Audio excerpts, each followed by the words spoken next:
মুসলমান ভাইরা রে আমার, পৃথিবীতে আমরা একে অপরের সাথে সুসম্পর্ক রাখি, সম্পর্ক ভালো রাখি এই জন্য যাতে করে তার থেকে আমার ফায়দা হাসিল হয়। কিন্তু আমরা যখন মারা যাব, আমাদের সাথে তো কাউকে পাঠানো হবে না।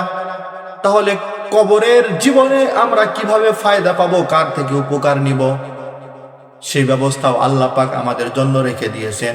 সেটা হলো আল কোরআন। পৃথিবীতে এক বন্ধু আর এক বন্ধুর সাথে সম্পর্ক রাখে, ভালো সুসম্পর্ক রাখে, যেন তার বন্ধুর থেকে সে উপকার পেতে পারে।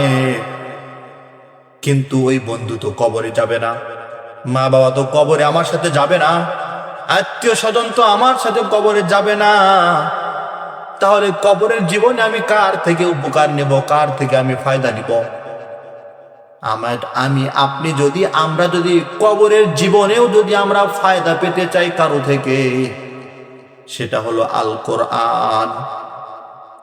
যদি আমার আপনার সম্পর্ক কোরআনের সাথে সুন্দর সুসম্পর্ক থাকে, তাহলে আপনি কবরের জীবনে আর কাউকে না পেলেও কোরআনকে আমার আপনার সাথে পাব।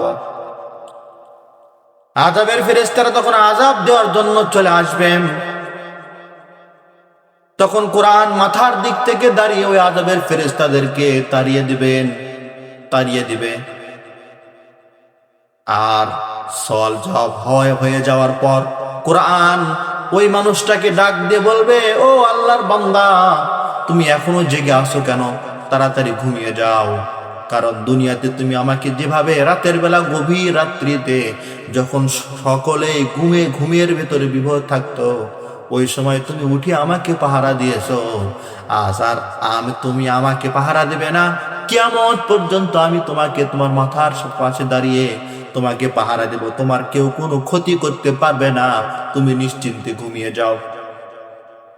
কিন্তু যদি আমার আর আপনার সম্পর্ক কোরআনের সাথে ভালো না হয়, আপনার সম্পর্ক যদি আপনার বন্ধুর সাথে ভালো না হয়, তাহলে তার থেকে ক্ষতির আশা করা যায়, উপকারের আশা করা যায় না। ঠিক সেরকম ভাবেই যদি আপনার আর আমার সম্পর্ক কোরআনের সাথে সুন্দর থাকে, ভালো থাকে, কোরআন যদি আমরা সত্যভাবে পড়া শিখি, কোরআনের যে আমলগুলো আছে সেগুলো আমরা বুঝি, আমল করি, কোরআনের বিধান যদি আমরা মেনে চলি, তাহলে মরণের পরে পিতা মাতা আত্মীয় স্বজন কেউ আপনার আমার সাথে কবরে যাবে না।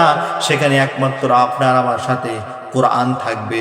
কোরআনের সাথে যদি আমাদের সুসম্পর্ক থাকে, ভালো সম্পর্ক থাকে, আর যদি কোরআনের সাথে আমাদের কোনো সম্পর্ক না থাকে, তাহলে আপনার আমার যদি বিপক্ষে কোরআন সাক্ষী হয়ে দাঁড়ায়, তাহলে আমার আপনার জায়গা জাহান্নাম ছাড়া তো আর কিছুই হবে না।